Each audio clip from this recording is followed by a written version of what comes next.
Hai guys, selamat datang ke saluran Tiang Gol. Tempat kita borak santai tapi padat pasal dunia bola sepak, khasnya pasal pasukan kebangsaan kita Harimau Malaya. Hari ini ada berita yang betul-betul buat peminat bola sepak Malaysia tersenyum lebar. So guys, FIFA akhirnya bagi lampu hijau. 7 pemain warisan Malaysia yang sebelum ni digantung akhirnya dibebaskan daripada hukuman. Lepas berminggu-minggu kita tunggu kejelasan, sekarang ni semuanya nampak makin positif untuk skuad kebangsaan kita. Dan bukan tu je, Malaysia juga baru sahaja menewaskan Laos, sekaligus naik ke tangga ke 118 dunia dalam ranking FIFA masa nyata. Naik satu anak tangga pun dah kira besar guys. Sebab ini petanda momentum pasukan makin kukuh.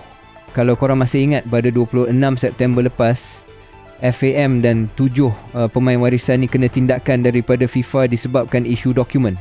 FAM kena denda lebih kurang 1.8 juta, manakala pemain-pemain tu pula dikenakan denda sekitar RM10,560 setiap seorang. Tapi sekarang situasi tu nampak dah mula reda. Dekat laman web Transfermarkt, bendera Malaysia dah pun dikembalikan untuk 7 pemain warisan tu. Sebelum ni status mereka ditandakan sebagai unknown, tapi sekarang dah jelas mereka sah pemain Malaysia semula. Menurut laporan daripada media sukan tempatan, bendera tu dikembalikan lepas FAM buat rayuan rasmi kepada FIFA sebab ada kesilapan teknikal masa hantar dokumen sebelum ni. Sekarang ni FAM masih tunggu maklum balas rasmi daripada pihak FIFA, tapi suasana nampak positif. Dalam masa sama, kemenangan ke atas Laos baru-baru ni pun bukan kemenangan biasa-biasa.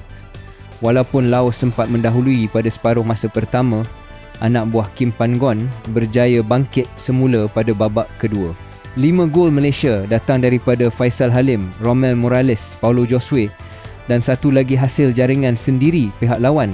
Skor akhir 5-1 memang padu guys. Dengan kemenangan tu, Malaysia tambah 6.53 mata FIFA, menjadikan jumlah keseluruhan 1,161.53 mata dan melonjak ke tangga ke 1118 dunia. Menariknya, kita berjaya pintas The Gambia walaupun mereka pun menang besar semalam. Tapi ya, ranking ni masih boleh berubah sebab beberapa perlawanan antarabangsa lain tengah berlangsung sekarang. Yang penting, kedudukan Malaysia dalam kelompok 120 terbaik dunia ni sesuatu yang patut kita banggakan. Ia tunjuk pasukan kita makin matang dan konsisten dalam setiap perlawanan. Lepas ni, Harimau Malaya akan turun menentang Nepal dalam pusingan kelayakan Piala Asia 2027 pada 18 November di Stadium Nasional Bukit Jalil.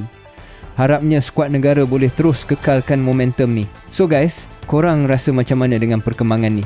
Adakah Malaysia mampu kekal dalam kelompok 120 terbaik dunia atau boleh pergi lagi jauh? Cuba share pandangan korang dekat ruangan komen.